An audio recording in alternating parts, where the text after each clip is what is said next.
বর্তমানে XPS final for training gastroenterology, national gastro liver disease.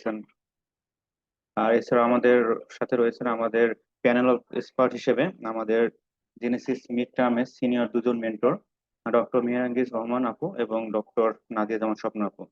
শুভেচ্ছা বন্ধু, আপনারা জানেন যে এইচএস পার্ট ওয়ান পাশের পরে আমাদের যে 5 বছরের যে ট্রেনিং জার্নি রয়েছে, এই জার্নির মধ্যে প্রথম যে পরীক্ষাটা আসে সেটা হচ্ছে আমাদের মিড টার্ম পরীক্ষা। আর মিড টার্ম পরীক্ষার কয়েকটা সেগমেন্ট রয়েছে। একটা হচ্ছে আপনার প্রথম দিন আপনার এসবিএ পরীক্ষা হয়, এরপর এসএকিউ, এবং এসবিএ এবং এসএকিউ পাস করার পরে কিন্তু আপনি এর পরবর্তীতে অসপি বা অসপি এই পরীক্ষাতে আপনি অবতীর্ণ হবেন। কারণ আর এতে যদি ফেল করে যান তাহলে কিন্তু আপনার পরবর্তী অসপি ও অসপিতে আহ বসতে পারবেন না। আর ফাইনালি আপনি মিড টার্ম পাস করবেন তখনই যখন আপনার অসপি এবং অসপিতে আপনি পাস করতে পারবেন। তা আর বিগত কয়েকটা সেশন থেকে দেখা গেছে যে আগে হয়তো বা মিড টার্ম সম্বন্ধে আমাদের খুব ধারণা ছিল যে মিড টার্ম অথবা বসলে পাশ হয়ে যায়, কিন্তু বিগত কিছু সেশনতে দেখা যাচ্ছে যে মিড টার্ম পাশের হার কিন্তু কম। এই জন্য কিন্তু আমাদের পূর্ব থেকে প্রস্তুতিটা নেওয়া খুবই দরকার। আর এবারে যদি আমরা একটু পরিসংখ্যানটা বলি, যে দেখা গেছে যে এবার বিসিবিএস এ পাশের রেট 40%। তার মানে বোঝা যাচ্ছে যে আমাদের 100 জন যদি পরীক্ষা দেয় তার মধ্যে 40 জনই মাত্র পাশ করতেছে, আর বাকি 60 জনই কিন্তু ফেল করতেছে। আর এই ফেল করাটার একটাই মেইন কারণ হচ্ছে তারা হয়তোবা আগে থেকে সেরকম প্রিপারেশন নিচ্ছিল না বা সেরকম তাদের কোনো ইম্পর্টেন্স ছিল না। সেই বিষয়ে আমরা এবার আলোচনা করব যে সামনে আমাদের যে মিড টার্ম মেডিসিন আমরা আসলে কিভাবে পাশ করতে পারি বা আমাদের প্রিপারেশনটা কখন থেকে নেওয়া উচিত, কিভাবে নেওয়া উচিত, এই বিষয়গুলো আজকে আমরা আমাদের সিনিয়র মেন্টর এবং সদ্য পাশকৃত সাদমান সাকিব আকাশ ভাইয়া তাদের কাছ থেকে আমরা শুনবো। প্রথমেই আমি আহ্বান জানাবো ডক্টর সাদমান সাকিব আকাশ ভাইকে, যে তিনি এবারে জুলাই এ এফসিবিএস মিড টার্ম পাশ করেছেন, তার আসলে জার্নিটা তিনি কিভাবে শুরু করেছিলেন জেনসের সাথে, এবং তিনি আসলে কিভাবে জেনসিসকে ফলো করে ফাইনালি এফসিএস মিটটা পাস করেছেন সেই বিষয়ে কিছু বলার জন্য ডক্টর সাত মাসের আকাশ ভাই। আসসালামু আলাইকুম। ধন্যবাদ ডক্টর কামরুল হোসেন ভাইয়া। আজকে যে একটা বিশেষ সেশন, এফসিপিএস মিড টার্ম পাসের রহস্য, যে এবার মনে হয় জেনেসিস প্রথমবারই এই সেশনটা আয়োজন করতে যাচ্ছে। তো এই সেশন আসলে আমার মনে হয় যে যারা সামনে পরীক্ষা দিবেন তাদের প্রস্তুতি শুরু করার ক্ষেত্রে খুব ভালোভাবেই সাহায্য করবে। তো আমার এবার গত সেশনে যে মিড টার্ম পরীক্ষাটা হয়েছে তাতে পাশ করার ক্ষেত্রে আসলে এত সহজ ছিল না পথটা। প্রথমত মিড টার্ম পাশের ক্ষেত্রে একদম কি হচ্ছে ডেভিডসন ডেভিডসন ডেভিডসন এবং ডেভিডসন আমাদের মেন্টর ভাইয়া পুরো সবসময় বলতেন যে মিড টার্মের ক্ষেত্রে ডেভিডসনটা খুব ভালোভাবে পড়া থাকতে হবে।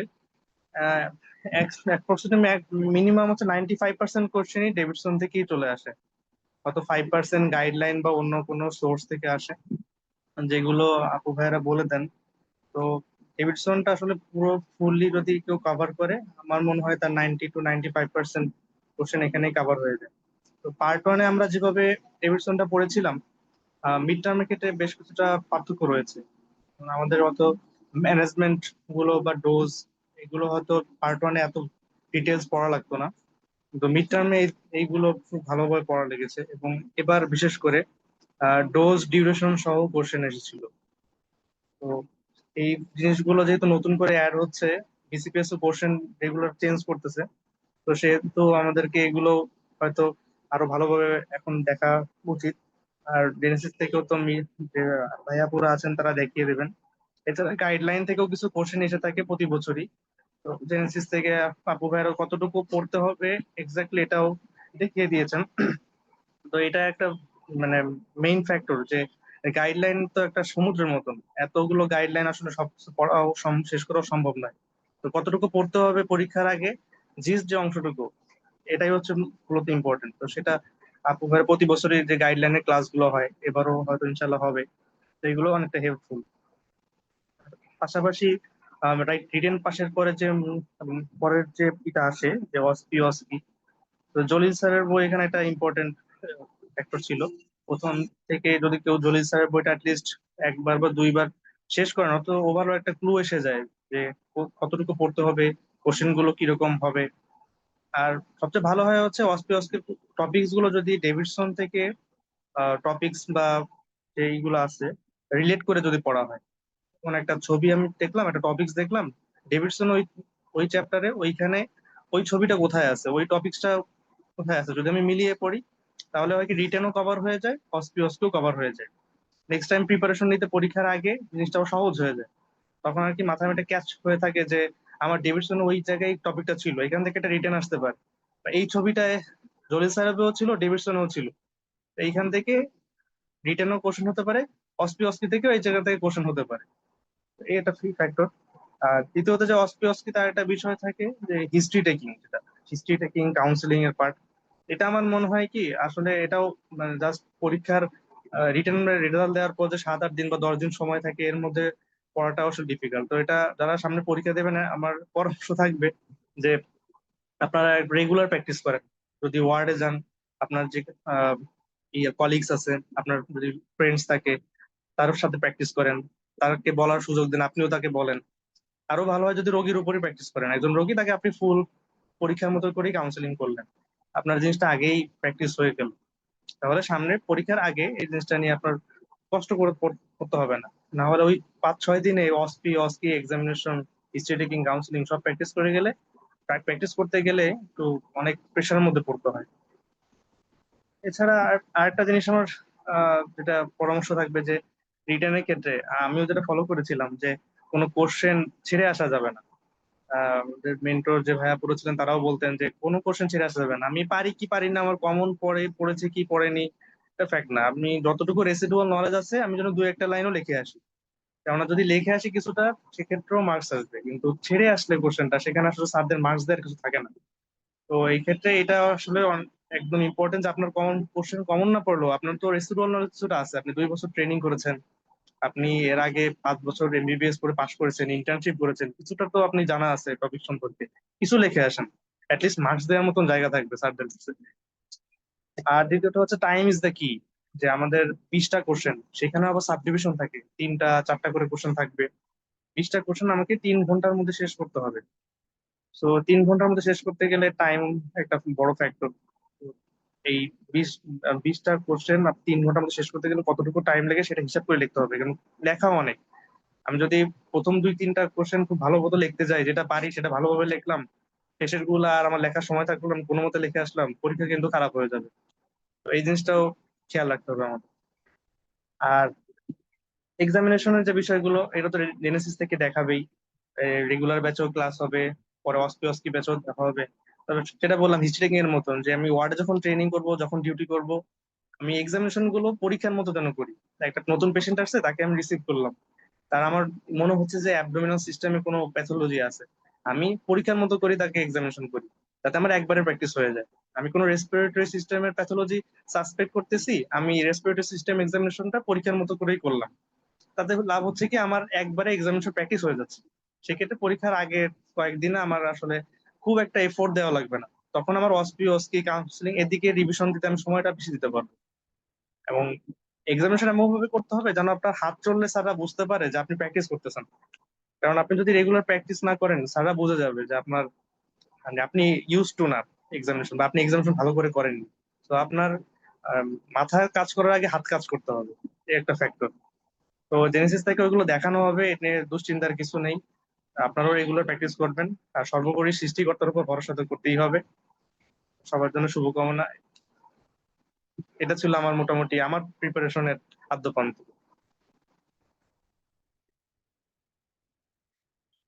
কামরুল ভাই।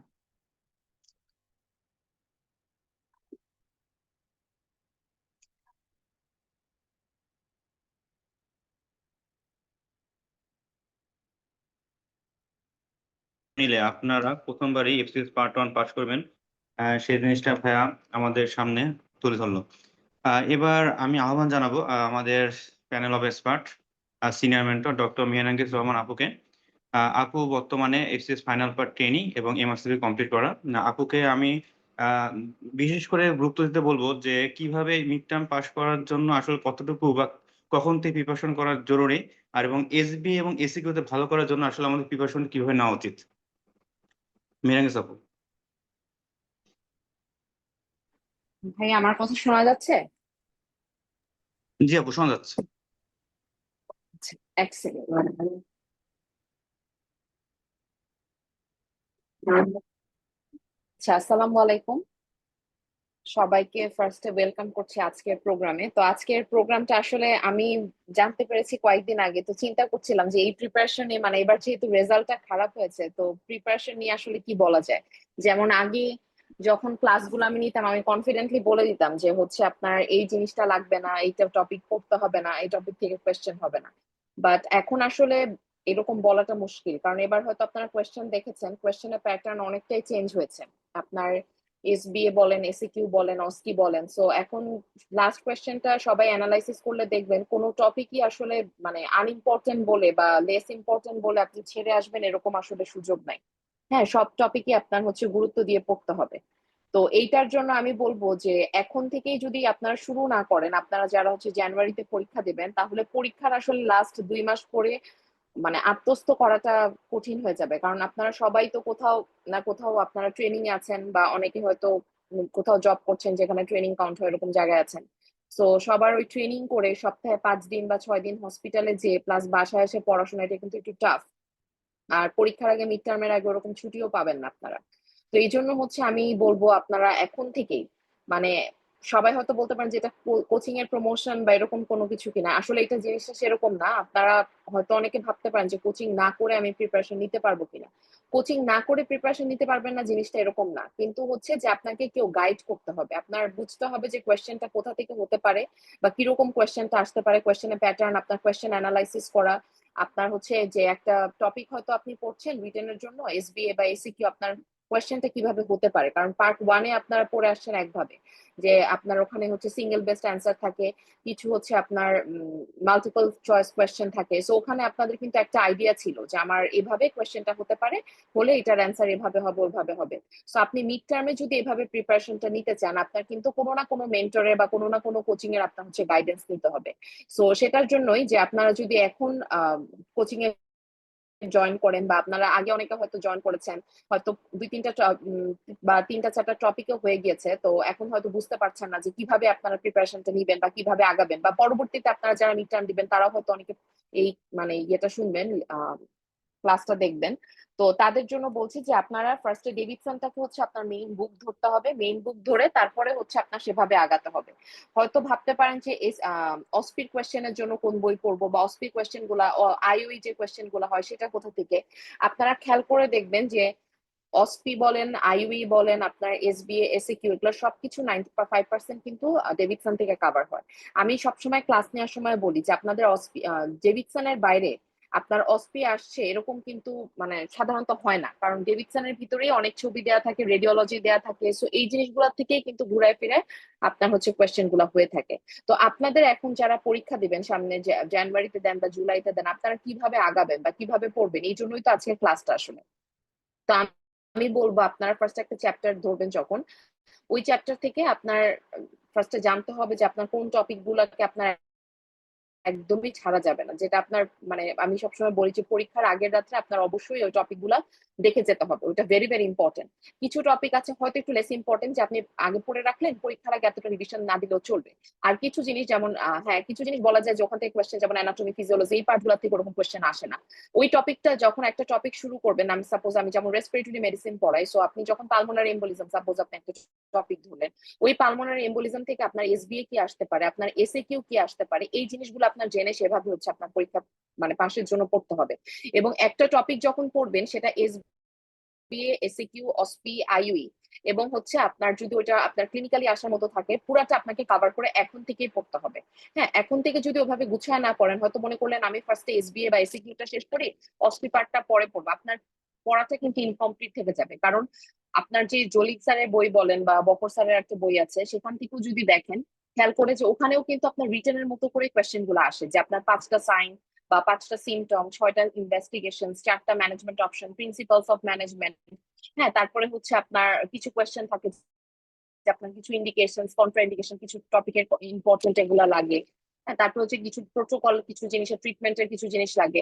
তো এই জিনিসগুলো আপনি যদি অস্পির জন্য বাকি রাখেন, যে আমি রিটেনের পার্ট 2 এখন পরে অস্পিডটা পরে পড়বো, তাহলে কিন্তু আপনার প্রিপারেশন দেখবেন আলটিমেটলি 60 বা 70% হবে, আপনার 100% প্রিপারেশন হবে না।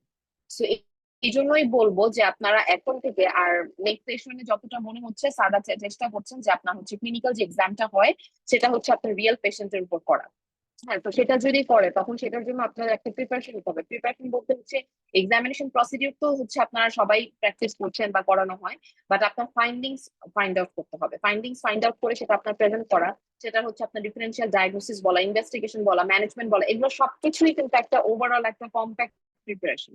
সো আপনার এটা কোনোটাই আলাদা না যে আমি রিটেনের জন্য আলাদা নিব, এসবি আপনার অস্পির জন্য বা অস্কির জন্য আলাদা নিব, আপনার আইইউ এর জন্য আলাদা নিব, ক্লিনিক্যালের জন্য আলাদা নিব, জিনিসটা কিন্তু এটা না। হ্যাঁ, তো আপনাদের যখন যেটা ক্লাস হবে এবং আমাদের মেন্টররা আমরা সেভাবেই ক্লাসগুলো সাজিয়েছি। আপনারা যারা ক্লাস করেছেন তারা হয়তো অলরেডি জানেন যে আমরা কিন্তু ক্লাসে এমন না যে আপনার শুধুমাত্র আমরা বলা হয় যে রিটেন বেসড ক্লাস আবার অসপি বেসড আলাদা ক্লাস, ক্লিনিক্যাল আলাদা ক্লাস, বাট আমরা সবসময় চেষ্টা করি যে যখন যে মেন্টর যে চ্যাপ্টারটা পড়াবে সেই চ্যাপ্টার থেকে আপনার এসবিআই কি আসতে পারে সেটা লেকচারের সময় বলে দেওয়া হয়।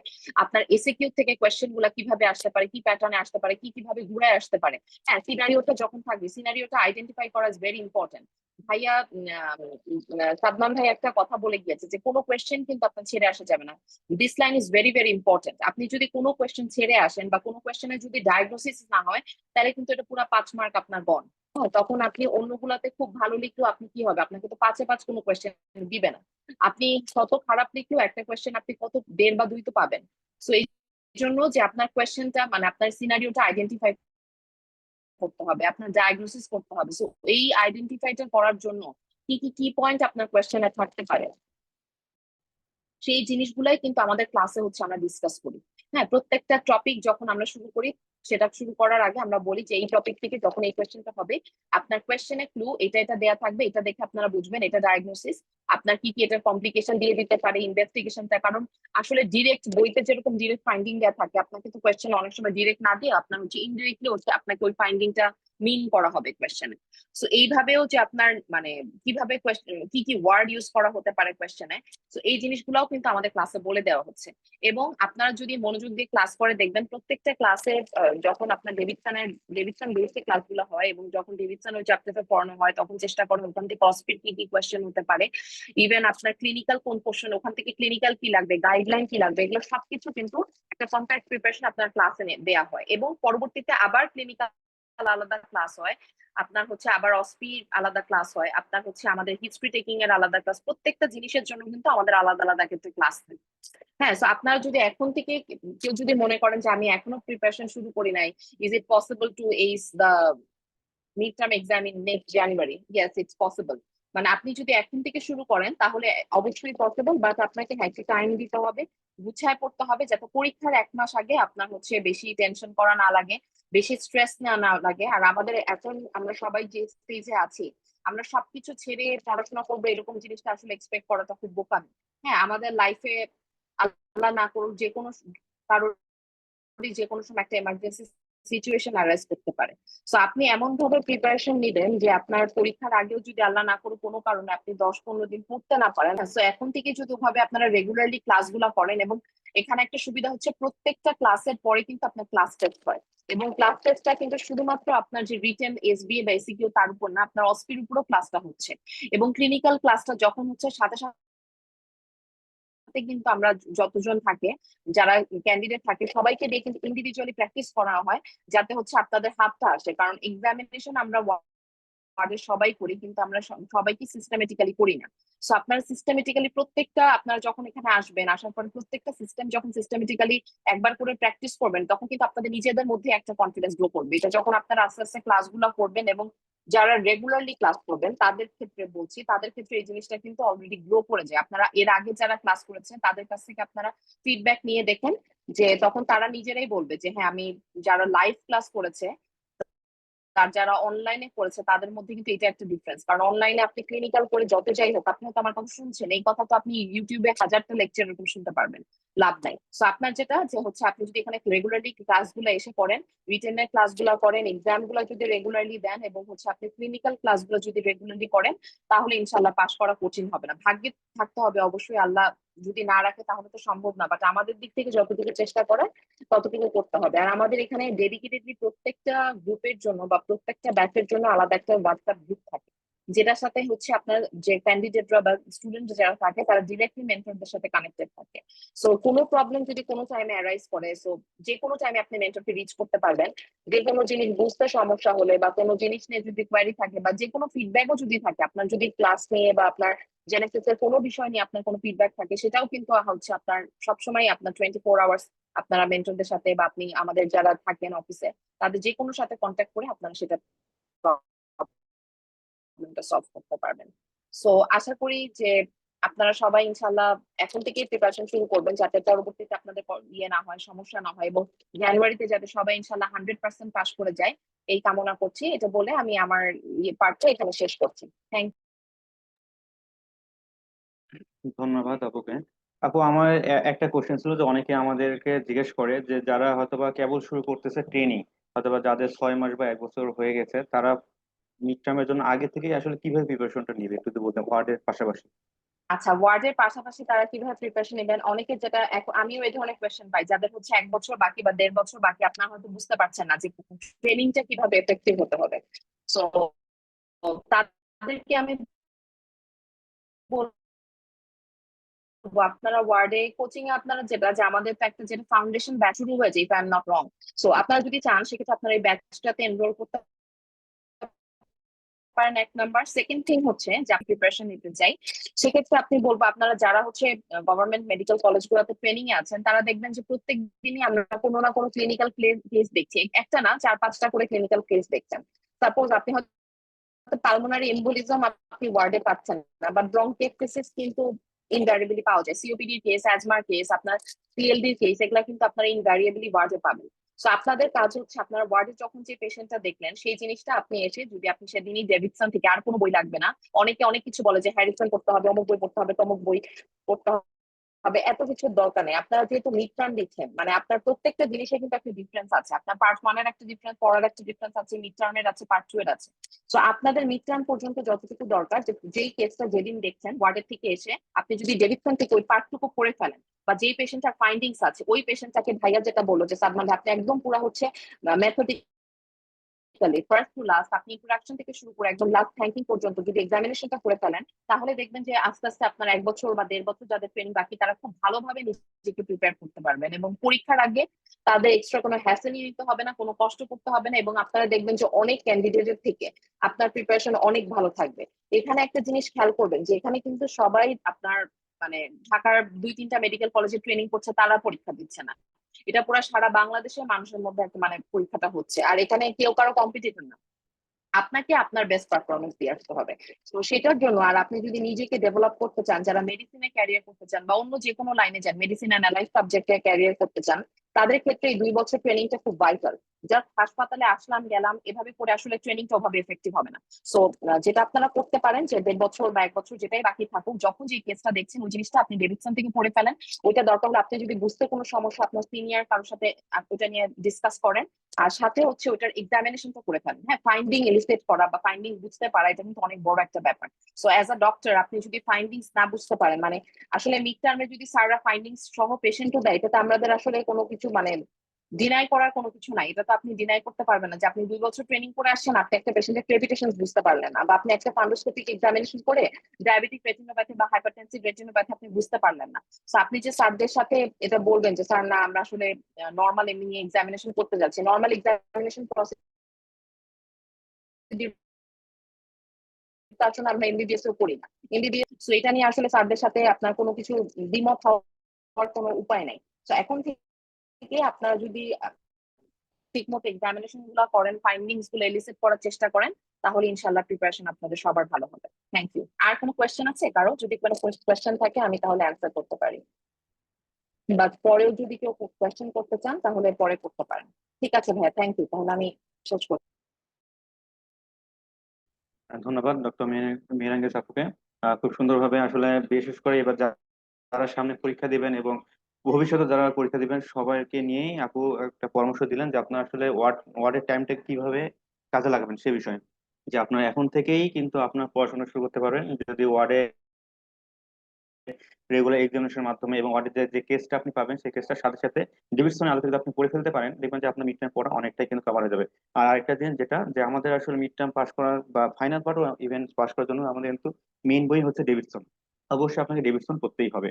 আর এছাড়াও আপনাকে যে জিনিসটা করতে হবে, যে আপনার অস্ট্রিও ভালো করার জন্য জলিসের অস্ট্রি বই, এবং আপনার রেগুলার হচ্ছে আপনার ক্লিনিক্যালি এক্সপোজার হওয়াটা, এইগুলো আপনি রেগুলারলি মেনটেন করে করতে পারেন, ইনশাল্লাহ আপনার কাছে মিড টার্মটা সেরকম আর কোনো কঠিন বলে মনে হবে না এবং আপনি একবারেই পাশ করে যাবেন। এবার আমি আহ্বান জানাবো আমাদের আরেকজন সিনিয়র মেন্টর, ডক্টর নাদিয়া জামান স্বপ্ন আপুকে, SCS final part trainee, Dhaka medical college and hospital. আপুকে আমি বলবো যে আপনি আরেকটু অস্পি এবং অস্কি বিষয়ে বা কিভাবে প্রিপারেশন নেবে জলিল স্যারের বই ছাড়াও, সেই জিনিসগুলো একটু আলোকপাত করার জন্য। আসসালামু আলাইকুম, আমাকে কি শোনা যাচ্ছে? জি আপু, শোনা যাচ্ছে। আচ্ছা, থ্যাংক ইউ ডক্টর কামরুল আমাকে সুযোগ দেওয়ার জন্য। ডক্টর নাদিয়া অলরেডি বলেছে, ডক্টর নাদিয়া, আমি ঢাকা মেডিকেলে আছি ফাইনাল বার ট্রেনিং হিসেবে। প্রথমে যেটা বলবো, আপনাদের পড়াশোনার জন্য আমি শুনলাম ডক্টর দুর্না আসলে আপনাদেরকে পুরোটাই ব্রিফ করেছে। হ্যাঁ, সুতরাং মিড টার্ম পাশের রহস্য বলতে আসলে আর কিছু বাকি নাই, সবকিছুই ডক্টর দুর্না খুব সুন্দর করে এক্সপ্লেন করেছে। কিভাবে আপনারা পড়বেন, কি কি বই আপনাদের কভার করা উচিত, একটা চ্যাপ্টার কিভাবে কভার করবেন। হ্যাঁ, এর থেকে বড় বা সুন্দর করে আসলে আর বলার ওয়ে নাই। ও খুবই সুন্দর করে বলেছেন। তো আমি যেই দুই একটা কথা এক্সট্রা বলতে চাই, যেটা আপনাদেরকে জাস্ট বলবো, যেটা মনে রাখতে হবে, কথাগুলো জাস্ট শুনে গেলে হবে না, রিমাইন্ডে রাখতে হবে। সেটা হচ্ছে, প্রথম যে জিনিসটা লাগবে সেটা হচ্ছে আপনার ডেডিকেশন লাগবে এবং আপনার সিনসিয়ারিটি লাগবে। যে আমাকে এখন কিন্তু মিড টার্মে আপনারা গত সেশনটা পরীক্ষা দিয়ে গেছেন, যে অলরেডি কিন্তু স্যাররা কোশ্চেন ট্রেন্ডিং চেঞ্জ হচ্ছে। হ্যাঁ, কোশ্চেন কিন্তু চেঞ্জ হচ্ছে ডে বাই ডে। তো আপনাদের যেটা দুনা অলরেডি বলেছেন, যে আগে যেই জিনিসটা কমন টপিক থেকে প্রশ্ন আসতো, এখন কিন্তু এরকম হচ্ছে না। হ্যাঁ, আপনি যদি জাস্ট গত বছরের আগের বছর, মানে এবার লাস্ট সেশনের আগের বারে কোশ্চেনটা দেখেন, দেখবেন যে সাইকিয়াট্রি থেকে ডিপ্রেশন থেকে একটা কোশ্চেন আসছে। সেটার অ্যান্সারটা কিন্তু হুবহু ডেভিডসনে নাই, মানে আপনাকে একটু অ্যানালাইটিক্যাল ওয়েতে লিখতে হবে। এবং এবছরও দেখবেন ইনফেকশন থেকে কিছু এটিপিক্যাল টাইপ কোশ্চেন আসছে। তো এই ধরনের প্রশ্ন এখন স্যাররা দিচ্ছেন, তাদের ট্রেন্ড চেঞ্জ হচ্ছে। তো এই জিনিসগুলো মাথায় রেখে আপনাকে সিনসিয়ারিটিটা বাড়াতে হবে। আগে যেরকম হতো যে আমি লাস্টের 2-3 মাস টানা পড়াশোনা করলে ওই জানি তো ইম্পর্টেন্ট টপিক গুলা কভার করতে পারলে হয়ে যাবে, এখন সেই সুযোগটা নাই। তো এই জন্য আপনাকে শুরু থেকেই সিনসিয়ারিটি মেনটেন করে পড়তে হবে এবং মাথায় এটা সেট করতে হবে যে না, আমাকে এবারই মিড টার্ম আমাকে যেভাবে হোক একবারই ক্লিয়ার করতে হবে। আসলে এটা আমি বলি, আমি একদম লোকাল ল্যাঙ্গুয়েজে বলি, যেটা হচ্ছে একটা গলার কাটা। মিড টার্মটা ক্লিয়ার না হলে আসলে এটা খুব মানে পেইন লাগে। মানে জিনিস আসলে আপনাকে কোনো হার্ম করবে না, আপনার জন্য সুযোগ আছে, আপনি চাইলে আরো একবার দিতে পারবেন, দুইবারও দিতে পারবেন, কোনো প্রবলেম নাই। ট্রেনিং কাউন্ট হয়ে যাচ্ছে, সমস্যা নাই, কিন্তু প্রবলেম হচ্ছে এটা আসলে আপনাকে রিলিফ দিবে না। আপনি কার্ডিওতে ট্রেনিং করবেন, এইদিকে আপনার মিড টার্ম ক্লিয়ার হয় নাই, তাহলে ওই আপনি কার্ডিও মন দিয়ে করতে পারবেন না, আবার এইদিকে আপনি মেডিসিনও পড়তে হচ্ছে। তো এই যে হেসেলটা, এটা যদি লাইফে না চাই, তাহলে আপনাকে শুরু থেকেই সিনসিয়ার হতে হবে যে না, আমাকে এই সেশনে যেভাবে হোক ক্লিয়ারলি পাশ করতে হবে এই পরীক্ষাটা। আর যেটা ইম্পর্টেন্ট সেটা হচ্ছে, এখন আসলে আমাদের ফ্যামিলি টাইম, সবকিছু ডিউটি টাইম মিলে আমাদের হাতে সময় থাকে না।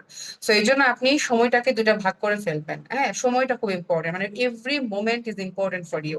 সামনে যাতে জানুয়ারিতে বিশেষ করে পরীক্ষা, তো ওয়ার্ড টাইমটাতে আমরা যেটা করি, অনেক সময় ওয়ার্ডে আসি, দেন হচ্ছে আমাদের রাউন্ড হয়, ফলো আপ করি, এরপরে মাঝে একটা টাইম ফ্রি থাকে, রাউন্ডের আগে আমরা ফ্রি থাকি। এই যে টাইমটা, এই যে এক্সট্রা যে 1 ঘন্টা, আধা ঘন্টা, 40 মিনিটস, এই টাইমটা বাকিরা বসে রুমে অন্য কাজ করে বা অন্য যাই করুক না কেন, আপনি মিড টার্ম পরীক্ষার্থী, আপনার কিন্তু সে সুযোগ নেই। আপনাকে যেটা করতে হবে, আপনি ওই ওয়ার্ড টাইমটাকে কাজে লাগান।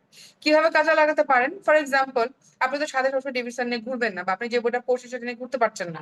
তো আপনাদের সবার কাছে কিন্তু মোবাইলে জলিল স্যারের একটা পিডিএফ ভার্সন সবার কাছে অ্যাভেলেবেল। আপনি ওয়ার্ড টাইমটাতে চেষ্টা করেন যে জলিল স্যারের বইটা যেন আপনি ওয়ার্ড টাইমের মধ্যে শেষ করে ফেলতে পারেন। হ্যাঁ, মানে পড়তে পারেন। তো এভরিডে যদি আপনি 20টা করে অসপি ওয়ার্ডে শেষ করে চলে যান, দেখবেন যে আপনার 2 মাসের মধ্যে আপনার জলিল স্যার শেষ হয়ে যাবে, বা সর্বোচ্চ 3 মাসের মধ্যে আপনার জলিল স্যার শেষ হয়ে যাবে। সো রিটেনের আগে জলিল স্যারের বই অবশ্যই অবশ্যই আমি বলবো 3 বার, 3 বার যদি সম্ভব না হয় মিনিমাম 2 বার রিটেনের আগে শেষ করতেই হবে। জলিল স্যারের বই পড়ার অনেক অ্যাডভান্টেজ আছে। অনেকে হয়তো ভাবেন যে জলিল স্যারের বই এখন কেন পড়বো, ওটা তো অস্পির বই, অস্পির সময় যে পড়বো না। আহ সম্ভব না। আপনি রিটার্ন পরীক্ষার পরে যে সময় পাবেন, আপনি লিখে রাখেন, ওই সময়ের মধ্যে জলিল স্যারের বই যদি আগে থেকে পড়ানো থাকে, আপনি ওই 2 সপ্তাহ বা সর্বোচ্চ 1 সপ্তাহ টাইম দিবে আপনাকে, হাইয়েস্ট 2 সপ্তাহ, আপনি শেষ করতে পারবেন না।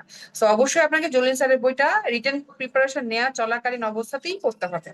আর এই বিষয়ে তো ডক্টর দুনা বলেই গেছেন যে আপনি যখন কোনো টপিক পড়বেন, সেটা আপনার ওইটা শুধু রিটেন পড়বো এরকম না, যার আগে রিটেনটা পড়িনি, ওই রিটেনের সাথে সাথেই দেখবেন যে ওই রিলেভেন্ট জলিল স্যারের বই কি কি অস্পি আছে। এখন অনেক বেশি অ্যাডভান্স অ্যাডভান্স আমরা আমাদের হাতে সবকিছু অ্যাভেলেবল। আপনি দেখবেন জলিল স্যারের বই আগে শুধু পিডিএফ পেতাম, এখন দেখবেন সিস্টেম ওয়াইজ পিডিএফ বের হয়ে গেছে যে শুধু হেমাটোলজির কোশ্চেন গুলো এই পিডিএফ এ আছে। তাহলে আপনি হেমাটোলজি পড়ছেন, সাথে একটা হেমাটোলজি পিডিএফটা আপনি কলেজে নিয়ে যান বা আপনার হসপিটালে নিয়ে যান মোবাইলের সাথে করে, ওটা আপনি ওখানে বসে বসে সলভ করলেন এবং বাসায় এসে আপনি আপনার রেগুলার টাইমটা পড়াশোনা যেটা সেটা করলেন। আর ডেভিডসন কিভাবে পড়তে হবে এটা মোটামুটি আপনাদের সাথে আলোচনা হয়ে গেছে। সাইমালটেনিয়াসলি পড়তে হবে এবং একই সাথে মানে পেশেন্ট দেখতে হবে, প্র্যাকটিস করতে হবে, এগুলা আপনারা অলরেডি জানেন, শুনে ফেলেছেন। আর একটা কথা যেটা আমি আপনাদেরকে একটু জোর দিয়ে বলবো সেটা হচ্ছে আপনাদের পরীক্ষা দিতে হবে। এখন কারো যদি মনে হয় যে না আমার আসলে কোনো কোচিং এর দরকার নাই, অনেকে এরকম বলেন বা আমার মানে জিজ্ঞাসা করেন যে আপু মিড টার্মের জন্য কি কোচিং প্রয়োজন কিনা, এটা অ্যান্সার কিন্তু ডক্টর দুনা দিয়েছেন আপনাদেরকে। বাট আমি আজ করবো কোন জায়গাটা, যে আপনি অনেকে আছেন যে কোচিং দরকার হয় না বা কারো গাইডেন্স প্রয়োজন হয় না, কিন্তু আপনাকে পরীক্ষা দিতে হবে। কারণ পরীক্ষাটা না দিলে আপনি কিন্তু অ্যাসেস করতে পারবেন না নিজেকে যে আপনি আসলে যে পড়ছেন আপনার পড়াটা আসলে ট্র্যাকে আছে কিনা, আপনি যেটা পড়ছেন সেটাকে আপনি ডেলিভারি করতে পারছেন কিনা। এই প্রশ্নটা যখন সিনারিও আকারে আসবে, আপনি টপিকটা পড়ে গেছেন বাট সিনারিওটা ধরতে পারছেন কিনা, ডায়াগনোসটা করতে পারলেন কিনা, এটা লেখার সময় আপনি কি একটা রিটেন কোশ্চেন লেখার জন্য যে সময় পাবো ওই সময়ের মধ্যে শেষ করতে পারলেন কিনা। তো এই যে বিষয়গুলো, এই যে অর্গানাইজেশন, নিজের ব্রেনকে অর্গানাইজ করা, এগুলো কিন্তু আপনি আগে থেকে রেডি না থাকলে আপনি অন দা ওয়ে হঠাৎ করে অল অফ সাডেন আপনি হলে গিয়ে বসে পারবেন না, হ্যাঁ, তখন ডিফিকাল্ট হয়ে যাবে। আমি জাস্ট বেশি দূর যাবো না, আমি গত সেশনের একটা এক্সাম্পল দিই। আমাদের এরকম কয়েকজন ক্যান্ডিডেট ভাইয়া আপু আছেন, বিশেষ করে একজন ভাইয়া ছিলেন যিনি খুবই ডেডিকেটেড, খুবই পড়াশোনা ভালো করেছেন, নলেজ খুবই ভালো ছিল, বাট আনফরচুনেটলি পরীক্ষার হলে উনি একটা গ্রুপের 3টা কোশ্চেন অ্যান্সার করতে পারেন নাই এবং ultimately as usual as expected result কিন্তু রিটেনে ফেল আসছে। তো এইরকম খুব ভালো প্রিপারেশন নিয়েও কিন্তু ফেল হয়ে যাচ্ছে, রিটেনই আটকে যাচ্ছে। কারণ হচ্ছে আমরা আগে থেকে সিনক্রোনাইজ থাকি না, আমরা আগে থেকে অর্গানাইজ থাকি না যে আমাদেরকে রিটেনের জন্য কিভাবে প্রিপেয়ার হতে হবে। সো আমি আমার পক্ষ থেকে এটা আপনাদের জন্য একটা অ্যাডভাইস করবো যে নাম্বার 1, আপনি অবশ্যই ডেভিডসন তো must, Davidson Davidson and Davidson. 2 number বই জলিল স্যারের বই, ডেভিডসন পড়ার পাশাপাশি জলিল স্যারের বইটা মিনিমাম 2বার শেষ করা ট্রাই করতে হবে। এবং 3 নম্বর কথা হচ্ছে আপনাকে এক্সাম দিতে হবে, নিয়মিত এক্সাম। এবং যারা আমাদের বিভিন্ন ব্যাচে আছেন বা যুক্ত হতে চাচ্ছেন ভবিষ্যতে, হোয়াট এভার, যারাই রেগুলার বা লং ব্যাচে আছেন বা ইনভলভ আছেন, তাদের জন্য যেটা, আপনারা রেগুলার বেসিসে পরীক্ষাগুলো দিলে সুবিধাটা, এক্সট্রা সুবিধা কি পাবেন দেখেন। আমরা যেটা বলি যে এবার যেমন হার্পেস থেকে প্রশ্ন আসছে বা ধরেন রুবেলা থেকে প্রশ্ন আসছে বা একটা আনকমন টপিক থেকে প্রশ্ন আসছে, যখন আপনি একটা ক্লাস টেস্ট দিবেন, ক্লাস টেস্টের কোশ্চেনটা আমরা ওভাবেই সেট করি যে কিছুটা ইম্পর্টেন্ট, কিছু লেস ইম্পর্টেন্ট, কিছু mild to moderate version important, হ্যাঁ, এভাবে সিনারিও আমরা তৈরি করে দিই।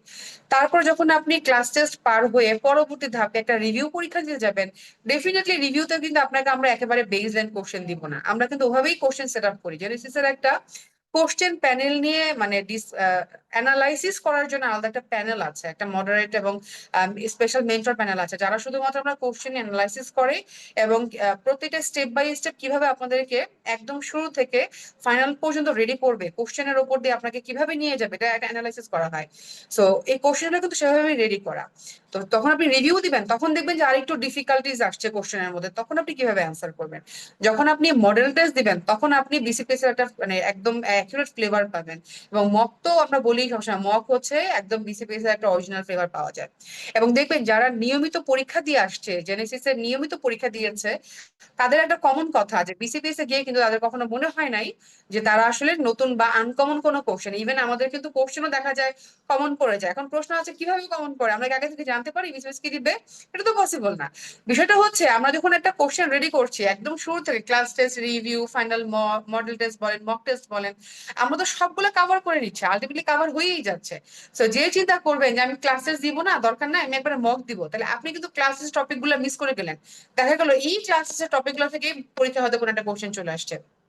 তো যে পরীক্ষা দিয়েছে সে তো অলরেডি কোনো না কোনো ভাবে একবার হলো কোশ্চেনটা দেখেছে, পরীক্ষা দিয়েছে, পারে নাই, হোয়াট এভার, সলভ করেছে, তার কিন্তু জিনিসটা চলে আসছে, পড়া হয়ে গেছে। তো এই বেনিফিটটা কিন্তু সে পরীক্ষার হলে যে পাবে, যেটা যারা দিবে না পরীক্ষা তারা কখনোই পাবেন না। আর এটাই আমার পক্ষ থেকে আপনাদের জন্য অ্যাডভাইস ছিল যে অবশ্যই আপনারা মানে পরীক্ষাটা দিবেন। এবং যারা পরীক্ষা দেন তাদের জন্য রিকোয়েস্ট থাকবে, তারা কি করবেন, তারা অবশ্যই টাইম মেনটেন করে দেওয়ার চেষ্টা করবেন, ঠিক আছে? আপনি যদি মনে করেন জেনেসিসে পরীক্ষা দিচ্ছি, ইচ্ছা মতো লিখে যাই, 2 ঘন্টা বেশি নিয়ে যাই, তাহলে আসলে লাভ হবে না। আপনার পরীক্ষাটা দিতে হবে একেবারে নিজেকে প্রিপেয়ার করার জন্য, যে আপনি বিসিপিএস এ হলে গেলে কি করতেন, এখন আপনি কিভাবে নিজেকে প্রিপেয়ার করছেন এটা। এবং আরেকটা ইম্পর্টেন্ট জিনিস, সেটা হচ্ছে আপনার অবশ্যই লাস্ট ইয়ারের কোশ্চেন সলভ করতে হবে। হ্যাঁ, যারা জানুয়ারিতে পরীক্ষা দিতে যাচ্ছেন তারা অবশ্যই লাস্ট ইয়ারের মিনিমাম 5 বছরের কোশ্চেন সলভ করবেন। কোশ্চেনটা আমি আমার এক্সপিরিয়েন্স থেকে দেখেছি যে ম্যাক্সিমাম ক্যান্ডিডেট কি করে, জাস্ট পরীক্ষার 15 দিন আগে 10 দিন আগে একেবারে হুমড়ি খেয়ে যে কোশ্চেন সলভ করে, তখন একদম রাত নাই দিন নাই বিভিন্ন গ্রুপে বিভিন্ন প্রশ্ন ছড়াছড়ি, এটার অ্যান্সার কি লিখবো, ওটার অ্যান্সার কি লিখবো। এই কাজটা না করে আপনারা শুরু থেকেই কোশ্চেন সলভ করবেন। তাতে করে সুবিধাটা কি হয়, আপনি যখন বিসিপিএস এর কোশ্চেন গুলো দেখবেন, তাহলে আপনার একটা আইডিয়া চলে আসবে যে এই টপিক থেকে কিভাবে সাদা প্রশ্ন করতেছে। তখন আপনি দেখবেন যে 2-3 বছরের কোশ্চেন দেখে আপনি নিজেই বুঝে যাবেন যে আমাকে এখন নিউমোনিয়া থেকে কি কি পড়তে হবে, কিভাবে অ্যাপ্রোচ করতে হবে, ডিভিশনে কোন লাইনটা থেকে কিভাবে প্রশ্ন করতে পারে, কোন জায়গাতে আমাকে গুরুত্ব দিতে হবে, হ্যাঁ, এই জিনিসগুলা। তো অবশ্যই লাস্ট ইয়ারে কোশ্চেন সলভ করবেন, ডেভিডসনকে খুব ভালো করে বুঝিয়ে প্রিপারেশন নিতে হবে। সাইমালটেনিয়াস একেবারে রিটেনের জন্য এসবিএ, অসপি, অস্কি। এবং আমি যা ছোট করে আরেকটা কথা বলি, যে আপনাদের যে অসপি এবং অস্কি, এটাতে অনেকের ফোবিয়া থাকে। এবং অসপি তো আমরা বলে ফেলেছি জলিল স্যার পড়লে অসপি ফোবিয়া চলে যাবে, বাকি হলো অস্কি। অস্কি থাকে 2টা এক্সামিনেশন, দ্যাট মিনস আপনার 2টা থাকবে শর্ট কেস আর 2টা থাকবে আপনার হিস্ট্রি টেকিং, এবং কাউন্সেলিং থাকবে আপনাদের অসপিতে। তো এই যে এখানে 5টা স্টেশন মিলে কিন্তু আপনার প্রায় 60 নাম্বার ক্যারি করে। তো অসপি ইন জেনারেল অসপিতে পাশ করে আসার জন্য লাগেই আমাদের হচ্ছে 60% নাম্বার। তো এই 60 যদি আপনি হাতের মুঠে রাখতে পারেন, তাহলে আপনাকে কিন্তু পাশ কেউ ঠেকাইতে পারবে না। সো এই হিস্ট্রি টেকিংটা পরীক্ষার আগের দিন যদি আপনি চিন্তা করেন যে 2 দিন আগে আমি হিস্ট্রি টেকিং প্র্যাকটিস করবো, ইটস কোয়াইট ইম্পসিবল। একদম ইম্পসিবল। কেন ইম্পসিবল? ডেভিডসনের যতগুলা কজোলজির বক্স আছে সবগুলাই অ্যাকচুয়ালি হিস্ট্রি টেকিং এর জন্য পারফেক্ট বক্স। আপনি জন্ডিস করতেছেন, আপনি অ্যাকিউট অ্যাবডোমিনাল পেইন করতেছেন, আপনি হচ্ছে একটা পেশেন্ট হেডেক নিয়ে আসছে, একটা পারপিরিক র্যাশ নিয়ে আসছে, একটা প্যাটাচিয়াল র্যাশ নিয়ে আসছে, একটা পেশেন্টের হচ্ছে নেইল চেঞ্জ আছে, ক্লাবিং আছে, আপনি কি হিস্ট্রি নিবেন? হেমোপ্রেসিস নিয়ে আসছে, আপনি কি হিস্ট্রি নিবেন? হ্যাঁ, কাফের হিস্ট্রি, শর্টনেস অফ ব্রেথ নিয়ে আসছে, আপনি কি হিস্ট্রি নেবেন? এগুলোকে আপনি একদিন রাতে রেডি করতে পারবেন? Quite impossible. সুতরাং যখন আপনি ডেভিডসনটা করতেছেন, আপনি রেসপিরেশন শুরু করছেন, আপনার সামনে আসছে ইফিউশন, তো ইফিউশনের বক্সটা আপনাকে একদম এট এ গ্ল্যান্স ভালো করে রেডি করে ফেলতে হবে, যে আমাকে যখন এরকম একটা সিনারিও দিবে, দিয়ে বলবে যে শর্টনেস অফ ব্রেথ নিয়ে আসছে, আমি কি কি হিস্ট্রি নিব পেশেন্টের কাছ থেকে। ওই যে কজোলজি গুলা, ওইগুলাই হচ্ছে আপনার ডিফারেন্সিয়ালস। ওই ডিফারেন্সিয়ালস যদি আপনার মাথায় সেট করা থাকে, মুখস্থ থাকে, আপনি কিন্তু হিস্ট্রিতে কোনো পয়েন্ট মিস করবেন না। আপনি জাস্ট পর পর প্রত্যেকটা ডিজিজ ধরে ধরে ধরে ধরে আপনি প্রশ্ন করতে পারবেন। সো আমি বলবো অবশ্যই যখন ডিভিশনটা পড়বেন, সাইমালটেনিয়াসলি হিস্ট্রি এবং কাউন্সিলিং এর জন্য আমরা ক্লাসে কিন্তু বলে দেই যে এই টপিক থেকে এই জিনিসটা হিস্ট্রিতে আসবে, এটা কাউন্সিলিং এর জন্য ইম্পর্টেন্ট। তো ওই জায়গাগুলো আপনারা শুরু থেকে রেডি করার চেষ্টা করবেন, লাস্টে কোশ্চেন সলভ করবেন আর নিয়মিত পরীক্ষা দিবেন। আমার মতে এইটুকু যদি কেউ নিয়মিত ভাবে করতে পারেন, জাস্ট এই জন্যই বললাম যে প্রথম কথা ডেডিকেশন। শুনতে মনে হচ্ছে ছোট ছোট 3টার কথাই আপু বলছে, কিন্তু আসলে 3টা কথা মেনটেন করতে কিন্তু অনেক ইফোর্ট দিতে হয়। তো ওই ইফোর্ট দেওয়ার টেন্ডেন্সিটা নিয়ে আপনাকে বসতে হবে। আপনি যদি ডেডিকেশন দিয়ে বসতে পারেন, ইনশাল্লাহ আসলে মিডটার্ম খুব একটা কঠিন না। যতই মানে ডিফিকাল্ট করুক বা কোশ্চেন প্যানেল চেঞ্জ করুক, দেখবেন যে আটকাবেন না, কারণ এবার যারা পাশ করে আসছে তারাও তো নিশ্চয়ই পাশ করেই আসছে। সুতরাং তারা যদি পাশ করে থাকে, আপনিও পাশ করে যাবেন ইনশাল্লাহ। তো আমার পক্ষ থেকে আপনাদের জন্য এতটুকুই উপদেশ ছিল। আর কারো যদি কোনো প্রশ্ন থাকে অবশ্যই করতে পারেন। তো আপনাদের সবার জন্য অনেক অনেক শুভকামনা রইলো। আসসালামু আলাইকুম।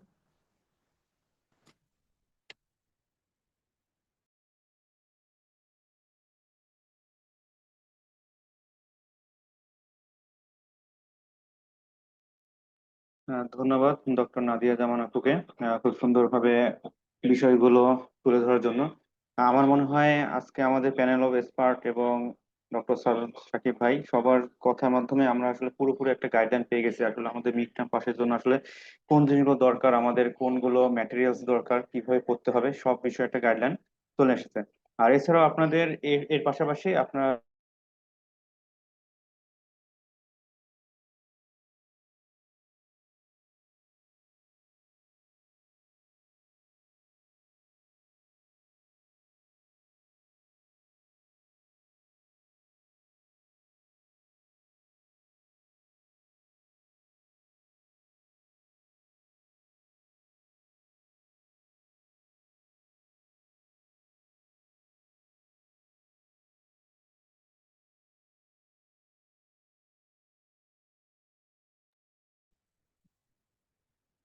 যারা তো গতবারে ফেল করেছেন বা জুলাইতে ভালো করতে পারেনি তাদের জন্য আমাদের সামনে আসলে এক্সাম ব্যাচ শুরু হবে, এবং এছাড়াও কিন্তু আমাদের অসপি এবং অস্কির প্রিপারেশন নেওয়ার